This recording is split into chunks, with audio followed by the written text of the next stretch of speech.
Electronegativity is probably the most important concept to understand in organic chemistry. We're going to use a definition that Linus Pauling gives in his book, The Nature of the Chemical Bond.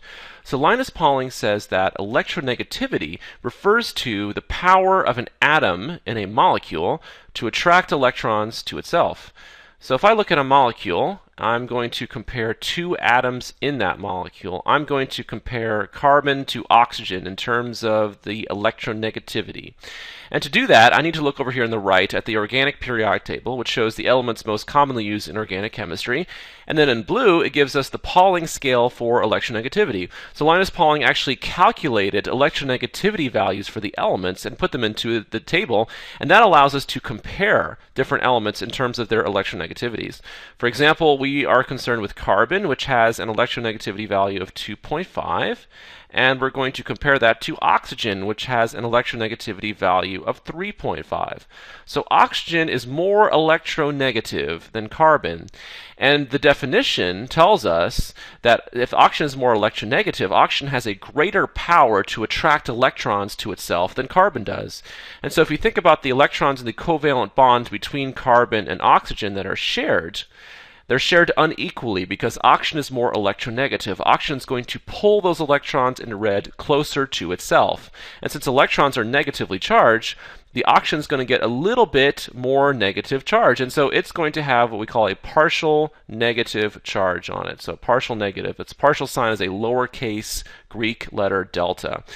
And so the oxygen is partially negative. It's pulling the electrons in red closer to itself. Another way to show the movement of those electrons in red closer to the oxygen would be this funny arrow here. So the arrow points in the direction of the movement of the electrons in red. So carbon is losing some of those electrons in red. Carbon is losing a little bit of electron density. Carbon is losing a little bit of negative charge. So carbon used to be neutral, but since it's losing a little bit of negative charge, this carbon will end up being partially positive, like that. So the carbon is partially positive, and the oxygen is partially negative. That's a polarized situation, right? You have a little bit of negative charge on one side, a little bit of positive charge on the other side. So it's still a covalent bond, but it's a polarized covalent bond due to the differences in electronegativities between those two atoms.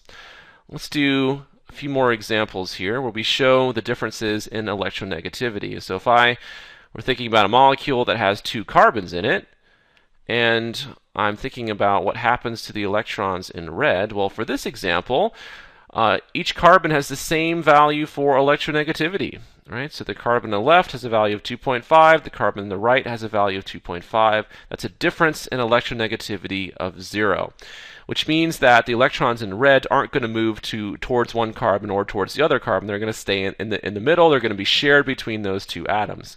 So this is a covalent bond, and there's no polarity situation created here since there's no difference in electronegativity. So we call this a nonpolar covalent bond. All right, so this is a nonpolar covalent bond like that.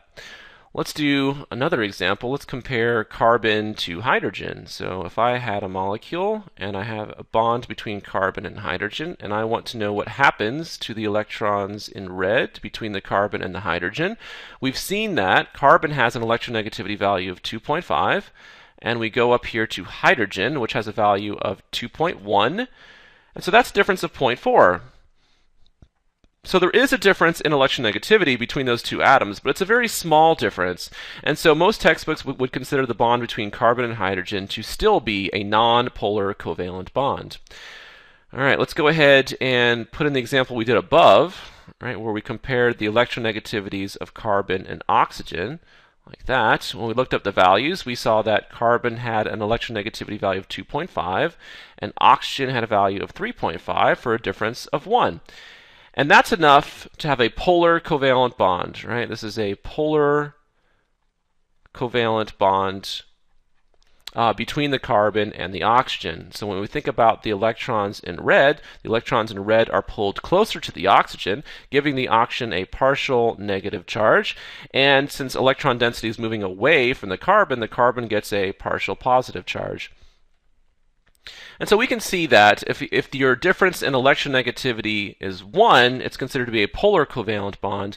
And if your difference in electronegativity is 0.4, that's considered to be a nonpolar covalent bond. So somewhere in between there must be the difference between nonpolar covalent bond and a polar covalent bond. And most textbooks will tell you approximately somewhere in the 0.5 range. So if the difference in electronegativity is greater than 0.5, you can go ahead and consider it to be mostly a polar covalent bond. If the difference in electronegativity is less than 0.5, we would consider that to be a nonpolar covalent bond. Now, I should point out that we're using the Pauling scale for electronegativity here, and there are several different scales for electronegativity. So these numbers are not absolute. These are more relative differences, and it's the relative difference in electronegativity that we care the most about. Let's do another example. Let's compare oxygen to hydrogen. So let's think about what happens to the electrons between oxygen and hydrogen. So the electrons in red here. All right, so we've already seen the electronegativity values for both of these atoms. Oxygen had a value of 3.5, and hydrogen had a value of 2.1. So that's an electronegativity difference of 1.4. So this is a polar covalent bond. Since oxygen is more electronegative than hydrogen, the electrons in red are going to move closer to the oxygen, so the oxygen is going to get a partial negative charge, and the hydrogen is going to get a partial positive charge like that. All right, let's do carbon and lithium now. So if I go ahead and draw a bond between carbon and lithium, and once again we are concerned with the 2 electrons between carbon and lithium. The electronegativity value for carbon we've seen is 2.5. We need to go back up to our periodic table to find the electronegativity value for lithium. So I go up here and I find lithium in group 1 of my periodic table. It has an electronegativity value of 1. So I go back down here and I go ahead and put in a 1. And so that's a difference in electronegativity of 1.5. So we could consider this to be a polar covalent bond.